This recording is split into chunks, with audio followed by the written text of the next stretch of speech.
Alright, it's a garage update day. So we're getting a new air compressor because we got a tire changing machine.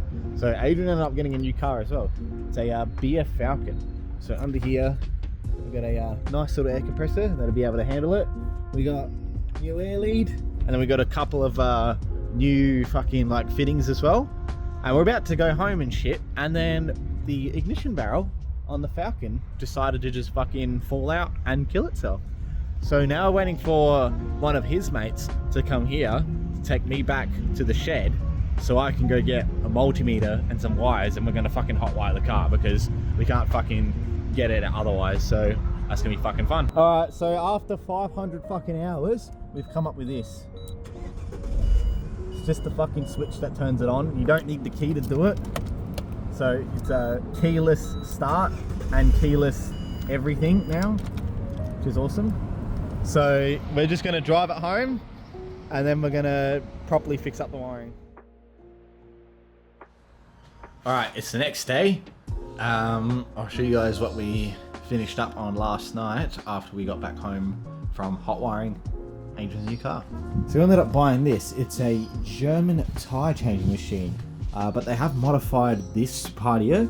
So instead of a like the thing that goes here to make the rim not be damaged and put the rim on and shit, they put like a polishing wheel on it. For this, we needed to get a bigger compressor. We've got this compressor line running here. We got Josiah's bike. And we've also got the new compressor. So it's a 50 litre, 3 horsepower. It's a V engine, which is awesome. And yeah, it makes enough power and pushes enough air to be able to push the tire machine to its limits. And also, so all that just runs through here. That just runs through these pipes here. So it goes all the way up, follows there, all the way to the tire machine here. So Friday, I'm gonna go have a look at a new car, but it's not what it seems. So Jamal ended up finding a Sora, a 1JZ Sora, for really, really cheap. The problem is it has like a bit of body work that needs to be done to it. So we found another Sora in Murray Bridge, which is pretty far away from here. And that Sora has the body panels that Jamal needs. So what we're gonna do is we're gonna go halves. He's gonna take the body panels he needs, and then I'm gonna take the running gear and I'm gonna be putting that in the Miata. So I'll be doing that on Friday, and I'll bring a camera with me and all that. Can film that and show you the Sora. All right, so it's been a day since Jamal and I picked up the car, and as you can see behind me, it's sitting here at the workshop. So this is the Sora. It is a 1UZ Sora, so it's a UZZ31. It's a GT Limited, or just Limited, I'm not too sure. Basically, the goal with this car is to take the running gear, put it in the Miata, and then Jamal's going to take the panels and put it on his car because it's the same color code. So we tried to get it started, but the fuel pump is no longer with us. So we've heard it crank and like turn on for a little bit, but yeah, because it's got no fuel, it can't actually start properly. But the rest of the car's actually in pretty good condition. I might try and see if I can quickly get it to turn over.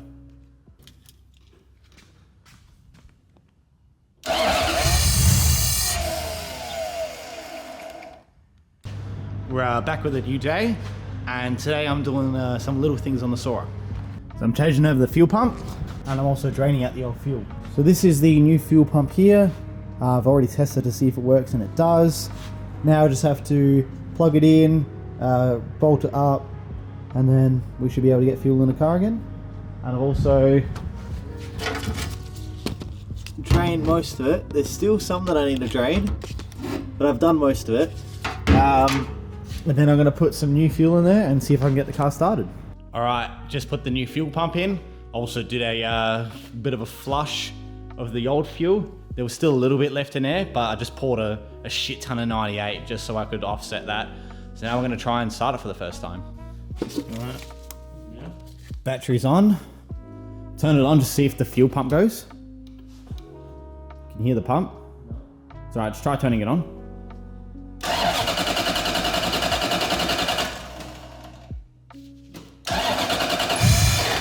Oh. I can just leave it.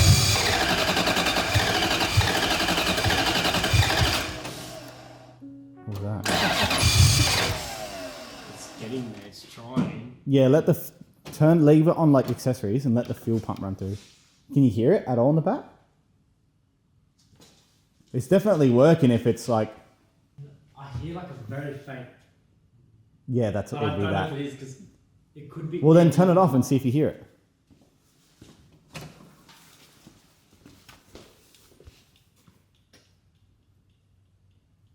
I can still hear it. I think it's the actual thing over there. You might need to put it into neutral as well. Oh, okay, really good. Yeah, I'm gonna trim out the way for you. Because the park switch is kind of weird. Oh, okay. If not, I'll try and plug the AFM in, or if not, I'll give it some start your bus and see if it runs. Ooh. Oh, it backfired. The accelerator. Huh? That's me holding the accelerator. It went.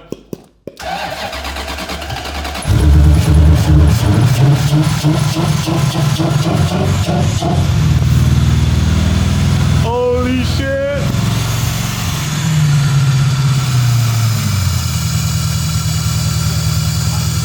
Hey! Let's hear it. Ah, yeah. All right.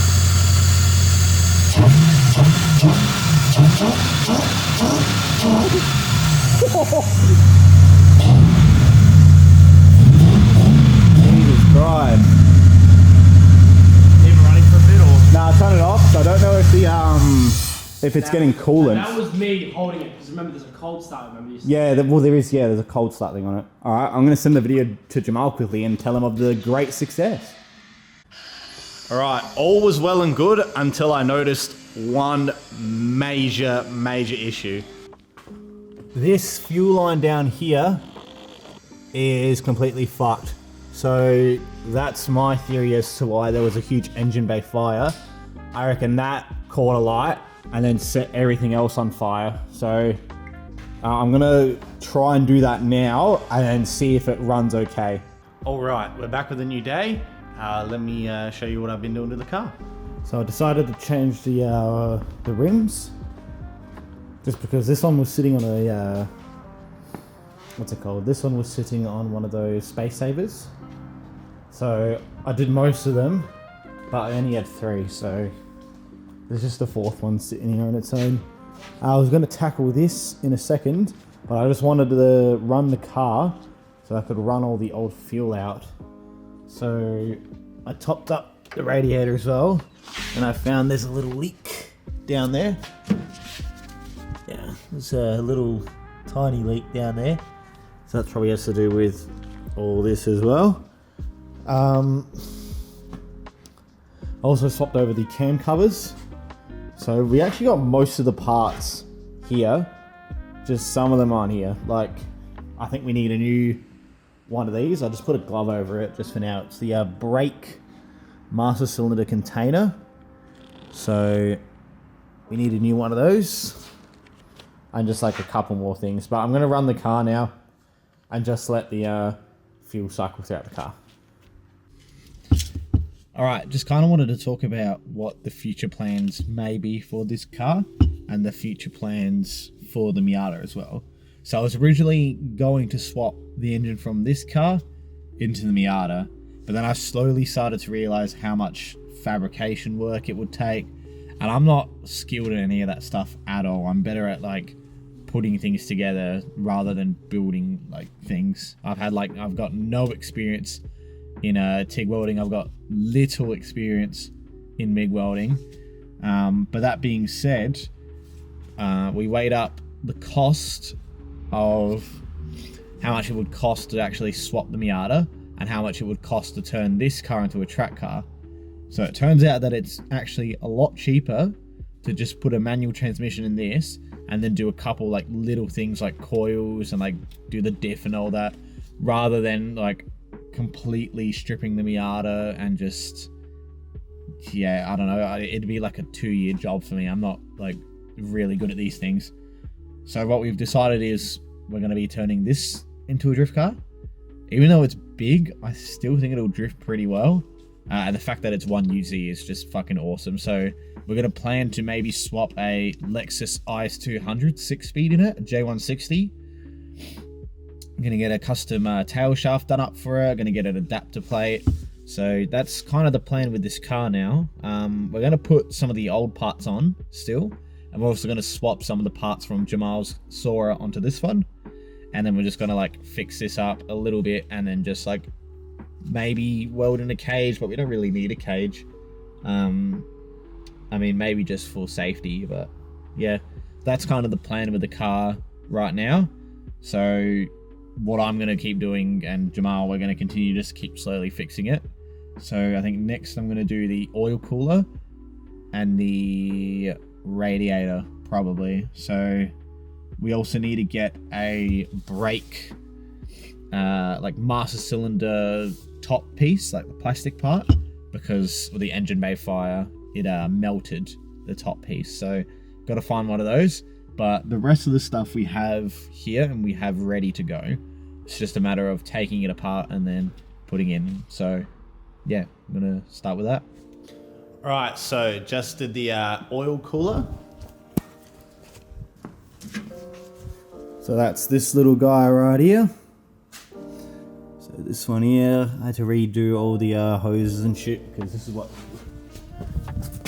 the old one looks like. So as you can see there, plastic's melted and the hoses aren't in good condition. So that's a second-hand one off a different Sora, but all those lines are hooked up now and probably needs a little top up of oil. But yeah, went well. I am going to leave it here for tonight.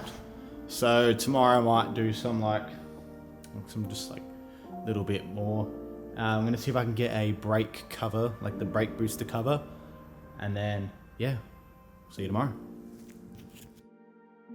Alright, it's been a while since I've done a video on the Sora, but it doesn't mean I've stopped working on it. So currently Jamal and I have swapped over everything that needed to be swapped over. So that includes the radiator with the thermofan, the wiring, the fuse box, and then like a couple of extra things. But everything on the Sora is done. Now comes the fun part, which is manual swapping it. So a couple of days ago, I picked up this manual transmission here. So this is a 6-speed manual from an RX-8. But the funny thing about these gearboxes is, if we go on the other side here, they are branded as Aisin AZ6s. So these gearboxes came in the Miata, the NBs, the RX-8 obviously. They came, I think, in the S14s. Yeah, I think it was the S14s. The GT86s and the BRZs. And they also come in the IS200s or the IS300s, Altezas, basically all the same thing. They're part of the family called the Aisin AZ6. They are a 6-speed. And yeah, I picked this one up for pretty cheap. There is a couple of things we need to do to this box. So these boxes tend to blow up, but there's an easy fix for that. So there's a place here called Neat Gearboxes, and they do this modification on these boxes called the circlip mod. There's a little circlip that holds, I think it's the 4th, it holds those together. Basically what Neat Gearboxes does is they make this circlip much thicker. So this box goes from handling like 200 and something Newton meters of torque to 550 Newton meters of torque, which is way more than we need for the 1UZ. We're also going to get an adapter from PMC. So you can only get the adapters for the RX-8 box and the J160. So luckily I found this. So PMC, they have like bell housing adapters, so we can fit this bell housing onto the 1UZ. You can also reuse all the thrust bearings and all that. I think it's going to be a really fun box to put in the car. So I think I'm going to leave the video here. I've got to wait for Jamal to get back from holiday before I can continue with it. But apart from that, we've got the manual swap to do on it. We're going to weld the diff on it. And then we're going to do like some other cool things on it as well. If you're interested, keep watching and see you in the next video.